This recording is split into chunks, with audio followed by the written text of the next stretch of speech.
کہ آخر میں ذاکر یا ذاکرہ کو کچھ ہدیہ بھی دینا ہے. علماء فرماتے ہیں کہ مخفی طور پر دیا جائے ہدیہ اور ان کی محنت اور ان کی شان کے مطابق دیا جائے. خالی لفافے دینے کے کلچر کی وجہ سے ڈیمانڈ کرنے کا کلچر سامنے آیا ہے. دیکھیے یہ بھی ہوا ہے بعض اوقات. ائمہ کی اپنی سیرت میں تھا کہ کس طرح سے ذاکر اور جو ذاکرین ہوتے تھے، جو مرثیہ پڑھتے تھے، ان کو انعام و اکرام سے ائمہ نوازتے تھے. آج کل کے نوجوان بات بات پر ایک چیز کا نعرہ لگانے لگے ہیں، تاجر خون حسین کی تجارت. یہ بہت لفظ آج کل ہو گیا ہے. ایک پوری کلاس میں ہم سارے فتاوے علماء کے ڈسپلے یہاں پر کر چکے ہیں کہ جس میں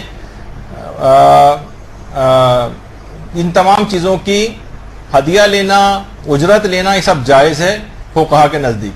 اچھا اگر تجارت میں تو دیکھیے دونوں طرف سے چیزیں ہوتی ہیں، خریدنا بھی حرام ہوتا ہے، بیچنا بھی حرام ہوتا ہے. تو خریدنے والے کی مذمت بھی تو ہونی چاہیے جو پیسے دے رہا ہے. ہدیہ اور نذرانہ بالکل جائز ہے.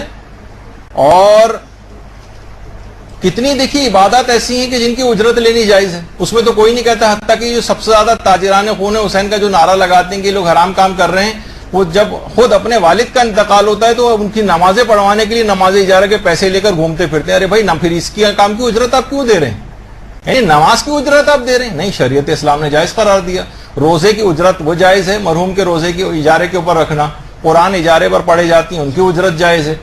تو مجلس کے اوپر یہ اعتراض کرنا، تو ہاں بہت سی عبادت ایسی ہیں جن کی اکثر فقہا نے اس میں شرعی مسائل بھی ہیں کہ مثلا مردے کو غسل کرنے کی اجرت جائز نہیں. بہت سو نے کہا ہے کہ مثلا اذان کی اجرت جائز نہیں. کچھ نے کہا کہ امام جماعت بننے کی اجرت جائز نہیں، قضاوت کی اجرت جائز نہیں. اس میں فقہا کے جو بھی اختلافات ہیں وہ اپنی جگہ پر ہیں، لیکن بہرحال یہ سب چیزیں آئی ہیں.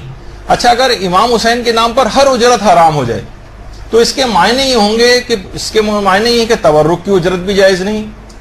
وہ کیوں، آپ اس کی اجرت کیوں دے رہے ہیں؟ اور وہ دوسرا جو کیٹرنگ والا جو مومن شیعہ ہے اس کی بھی مذمت کریں کہ امام حسین سے منسوب کسی چیز کی اجرت نہیں لی جا سکتی. کتنی باہر امام بارگاہیں اور اسلامک سینٹر ایسے قائم ہیں جو کرائے کے اوپر ہیں. مومنین نے مثلا دیے ہوئے ہیں کرائے پہ، وہ کرایہ وصول کر رہے ہیں، وہ کرایہ دے رہے ہیں. یہ بھی غلط ہونا چاہیے. فرش اعضاء کا جو سامان ہے یا خود فرش اعضاء جو ڈیکوریشن وغیرہ کی چیزیں، یہ سب بھی یہ بھی جائز نہیں ہونے چاہیے.